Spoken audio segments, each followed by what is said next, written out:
By the way मैं आपको बताता चलूं कि जो लोग लोन ऐप्स यूज़ नहीं करते उनका भी डेटा लीक हो जाता है। कैसे?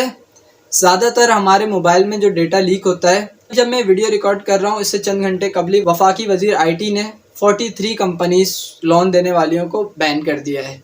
लेकिन अगर आपको अभी भी लगता है कि इससे ये चीज़ें रुक जाएंगी या आप लोन ऐप यूज़ नहीं करते तो आप बिल्कुल सेफ़ हैं, तो ये आपकी सबसे बड़ी गलतफहमी है। सोशल मीडिया जिसे लोग अमूमन एंटरटेनमेंट पर्पज़ के लिए यूज़ करते हैं, वो कभी कभार जानलेवा भी साबित हो जाता है। ऐसा ही कुछ हुआ दो अलग अलग जगहों पर। एक बंदा रावलपिंडी में तो दूसरा एक बच्चा इंडिया के किसी शहर में। दो अलग अलग लोग, दो अलग अलग मुल्क, लेकिन रिज़ल्ट सेम दोनों का। इन ही सोशल ऐप्स की वजह से आज वो दोनों हमसे बहुत दूर चले गए। इन ऑनलाइन लोन ऐप से उन दोनों ने कुछ रकम लोन ली और फिर उस पर इंटरेस्ट रेट इतना बढ़ता गया, सूद उस पर इतना बढ़ता गया कि वो उसे चुकाने के काबिल ही नहीं रहे। जाहिर सी बात है, एक बंदा जिसके पास बिल्कुल भी पैसे नहीं थे, उसको एक रैंडम लोन ऐप से रकम उधार लेनी पड़ गई, तो उसके पास उसका 50 गुना ज़्यादा, 100 गुना ज़्यादा रकम देने के पैसे कहाँ से होंगे, जिसके पास बिल्कुल ही नहीं थे कि अगर वो 13,000 रुपये उधार ले रहा है तो वो लाखों रुपए कैसे वापसी करे। और जब उनके पास पैसे नहीं होते हैं तो फिर ये लोन ऐप्स उनको धमकाना शुरू कर देते हैं। ये इन दोनों के साथ नहीं हुआ, ये दोनों वाक़यात हाईलाइट हुए हैं। ऐसा हर एक के साथ होता है। पहले वो उधार देते हैं, फिर वो उनको धमकाते हैं क्योंकि उनके पास पैसे होते नहीं उधार वापसी करने के लिए सूद समेत, तो वो उनको धमकाते हैं। वो उनको सबसे बड़ी धमकी देते हैं उनका डेटा लीक करने की, कि वो आपके कॉन्टैक्ट लीक कर देंगे, आपकी पिक्चर्स लीक कर देंगे, पिक्चर्स का कुछ भी इस्तेमाल कर सकते हैं। वो आपको डेटा लीक करने की धमकी देते हैं। इंडिया में जिस बच्चे ने ऑनलाइन ऐप का यूज़ किया था, उससे उधार की रकम वापसी लेने के लिए उसके ही कुछ क्लाइंट ऐप के उसके घर आ गए, उनको धमकाने लगे, घर आके उस बच्चे को प्रेशराइज करने लगे, डेटा लीक करने की धमकियां देने लगे, उसके फादर को धमकियां देने लगे, पूरा तमाशा क्रिएट करके उनको धमकियां देने लगे, डेटा लीक करने की धमकियां देने लगे। अपने फादर को दूसरों के हाथों जलील होते देखते हुए उस बच्चे से कुछ ना किया गया, उसके हाथ में कुछ भी नहीं था, तो उसको सिर्फ एक ही राह दिखी और उसने सुसाइड कर दिया। और सेम चीज़ रावलपिंडी में तो उन्होंने भी चंद हज़ार रकम उधार ली, फिर उन लोगों ने जब वो रकम वापसी नहीं कर पा रहे थे, पूरी उनके सूद समेत उन्होंने बहुत सा हिस्सा दे चुके थे, लेकिन वो पूरी रकम नहीं वापसी कर पा रहे थे, तो उन्हें धमकाने लगे, उनका डेटा लीक करने की धमकियां दे रहे थे। और ना सिर्फ ये, वो उनके कॉन्टैक्ट लीक तो करते ही करते उनके कॉन्टैक्ट्स पे कॉल करके उन्हें धमकियां दे रहे थे, उनके रिश्तेदारों को। उनके भांजे और कंपनी वालों की एक कॉल भी अभी वायरल हुई थी जिसमें उनके भांजे तक को धमकियां दे रहे हैं, और इन दी एंड उन्होंने भी खुदकुशी कर ली। अभी चंद रोज कबल एक कराची की फैमिली की वीडियो आई जिसमें वो बता रहे हैं कि 8 महीने पहले उन्होंने 1 लाख और चंद हज़ार उन्होंने उधार लिए थे इन्हीं लोन ऐप से। अब तक वो अपना रिक्शा, वाइफ का जेवर और कीमती सामान बेच बिचा के 6.5 लाख रुपए उनको अदा कर चुके हैं, लेकिन अभी भी उन्हें 5.5 लाख अदा और करने हैं। सूद का रेट आप चेक करें, 1 लाख अगर चले, उन्होंने 10,000 भी लिए हैं, तो अगर वो डबल भी सूद लें तो 2,20,000 बनता है, लेकिन वो पता नहीं कितना गुना ज़्यादा कि 6.5 लाख वो पे कर चुके हैं, 5.5 लाख अभी और करने हैं।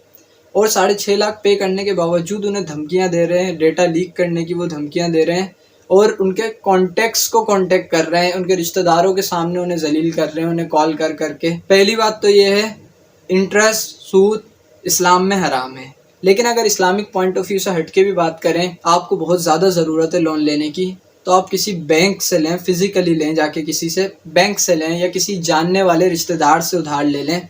इन ऐप्स के चक्कर में बराए मेहरबानी ना पड़ें।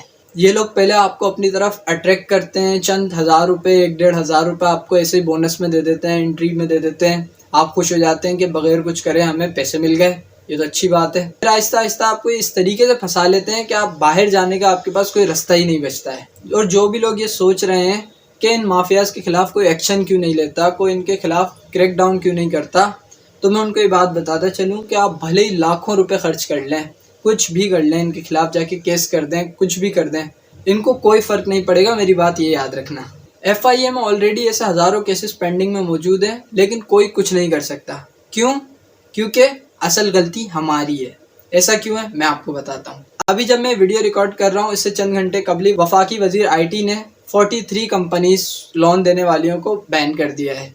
लेकिन अगर आपको अभी भी लगता है कि इससे ये चीज़ें रुक जाएंगी या आप लॉन ऐप यूज़ नहीं करते तो आप बिल्कुल सेफ़ हैं, तो ये आपकी सबसे बड़ी गलतफहमी है। गूगल पर इस वक्त लाखों लोगों ने केस किया हुआ है डेटा लीक पर और इन चीज़ों पर, लेकिन गूगल को कोई फ़र्क नहीं पड़ेगा। क्यों? क्योंकि गूगल को हमने परमिशन दी है हमारे डेटा के एक्सेस की। उसने हमारा डेटा चोरी नहीं किया, हमने उसे परमिशन दी है। तो गूगल के ऊपर कितने भी केस हों उसे कोई फ़र्क नहीं पड़ता। कभी आपने सोचा है कि एक डिक्शनरी का ऐप आपसे आपके कॉन्टैक्ट का एक्सेस क्यों मांग रहा है? कभी आपने सोचा है कि एक गेमिंग ऐप आपसे आपकी गैलरी का एक्सेस क्यों मांग रहा है? नहीं सोचा। क्यों?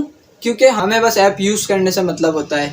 ऐप इंस्टॉल करते हैं, जाते के साथ हर चीज़ पर I agree with terms and condition, I agree with terms and condition कर देते हैं, हर चीज़ को अलाउ कर देते हैं। यहीं से ये ऐप्स हमारे माइक से लेके गैलरी तक हर जगह में आ जाते हैं। अब हमने करना क्या है? तो सिंपली एक बात समझ लीजिए, हर ऐप के पास हमारा डेटा मौजूद है, उसे हमने दिया है, या कुछ ऐप्स को देना हमारे लिए ज़रूरी भी होता है कि उन्हें देना पड़ता है कि अगर कोई वर्ड फाइल है जिसमें हम अपने PDF वगैरह ओपन करते हैं तो उसको एक्सेस देना पड़ेगा, तो इसे हर ऐप को देना भी ज़रूरी है।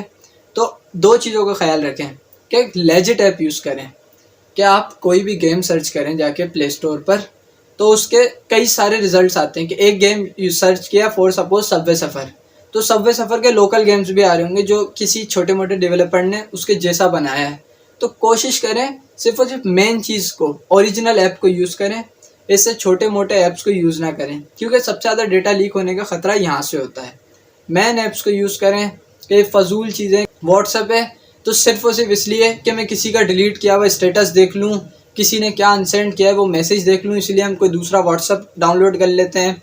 फेसबुक में ये सीन है, तो ऐसे फजूल ऐप्स यूज़ ना करें। फायदा मैं आपको बताता चलूँ कि जो लोग लॉन ऐप्स यूज़ नहीं करते उनका भी डेटा लीक हो जाता है। कैसे? ज़्यादातर हमारे मोबाइल में जो डेटा लीक होता है वो होता है बच्चों की वजह से। क्यों? क्योंकि बच्चों को शौक होता है गेम खेलने का, उनको बस गेम खेलने से मतलब है, उन्हें नहीं फ़र्क पड़ता क्या चीज़ है, क्यों है। वो जाते हैं प्ले स्टोर को यूज़ करते हैं, सबसे ज़्यादा प्ले स्टोर भी बच्चे ही यूज़ करते हैं ज़्यादातर।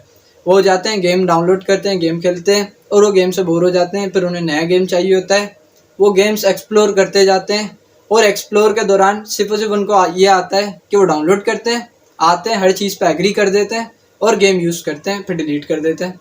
लेकिन इस पूरे टाइम पीरियड के दौरान आपका तमाम डेटा जा चुका होता है। तो पहली चीज़ सिर्फ और सिर्फ अच्छे गेम्स, मतलब जो ओरिजिनल गेम्स हैं वो रखें। दूसरी चीज़, अभी आप अपने मोबाइल फ़ोन की सेटिंग्स के ऑप्शन में जाएं, वहाँ पर जाके देखें जितने भी ऐप्स हैं उनमें आप परमिशंस के ऑप्शन को खोलेंगे तो जिस ऐप को आपने जिस चीज़ की परमिशन दी हुई है, अगर उस ऐप को ज़रूरत है तो वो दें। किसी डिक्शनरी के ऐप्स को आपने कॉन्टैक्ट का एक्सेस दिया हुआ है तो उसे बंद कर दें। किसी ऐसे ही मतलब ऐप्स के फजूल परमिशंस ख़त्म कर दें। तो ये थी मेरी आज की वीडियो। उम्मीद है आपको वीडियो पसंद आई होगी। मुझे दीजिए इजाज़त। Till my next video. अल्लाह हाफिज़।